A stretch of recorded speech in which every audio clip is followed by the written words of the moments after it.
আর guys আমি আমার গত ব্লগে বলছিলাম আমার বউয়ের চেহারা তো দূরের কথা, আমার বউয়ের ছায়াটাও কাউরে দেখাবো না, কিন্তু ওই ভিডিওতে ভিউ হয় নাই, শুধু আমার বউ ছিল না দেখা, যার জন্য এই ভিডিওতে আমি আমার বউরে নিয়ে আসছি। আর আমার বউরে দেখতেই পারতেছেন পর্দা কইরা আছে, ও খুবই দিনদার মানুষ, টিকটক করে তাও পর্দা কইরা, যার জন্য আপনারা কেউ আবার ওর চেহারা দেখতে চান না। আপনারা যতই চান আমি ওর চেহারা কাউরে দেখাবো না। আসলে গাইস আপনারা আমার গত ব্লগে বারবার কমেন্ট করতেছেন ভাবির চেহারা দেখতে চাই, ভাবির চেহারা দেখতে চাই। আপনারা একটা জিনিস চাইছেন, আমি কি ওটা না দিয়া থাকতে পারি? এতদিন আপনারা দেখছেন মোবাইল আনবক্সিং, গ্যাজেট আনবক্সিং, এই প্রথম আমি আপনাদেরকে দেখাবো বউ আনবক্সিং। 3, 2, 1 টাডা! গাইস এটাই হলো আপনাদের ভাবি। আসলে চেহারাটা দেখাইতে হলো, চেহারা না দেখাইলে ভিডিওর ভিউ হইতেছিল না, কিন্তু আপনারা আবার ওরে বোরকা ছাড়া দেখতে চান না, এটা আমি কখনোই করবো না।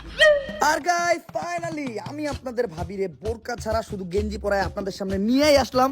আসলে বোরকা পরায় ভিডিও ছাড়লে ভিডিওতে ভিউ হইতেছিল না, আর বোরকাটা তেমন কোনো বিষয়ই না, মনের পর্দাটাই আসলে